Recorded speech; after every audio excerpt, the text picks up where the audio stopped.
ওটাই তোমার জীবন, এর ইংরেজি হবে দ্যাটস ইয়োর লাইফ। সব কিছু ঠিক আছে, এর ইংরেজি হবে everything is fine. Everything is fine. দয়া করে বসো অথবা বসুন, এর ইংরেজি হবে please take a seat. Please take a seat. আমি এটা পছন্দ করি, এর ইংরেজি হবে I like it. I like it. এটাই জীবন, এর ইংরেজি হবে this is life. This is life. কি চলছে অথবা কি হচ্ছে, এর ইংরেজি হবে what's going on.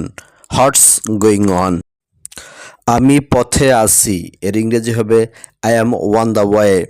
I am one the way. কোনো ধারণা নেই, এর ইংরেজি হবে নো আইডিয়া। No idea. আমাকে সাহায্য করো অথবা করুন, এর ইংরেজি হবে give me a hand. Give me a hand. ভালো লাগলে লাইক, কমেন্ট, শেয়ার ও সাবস্ক্রাইব করুন।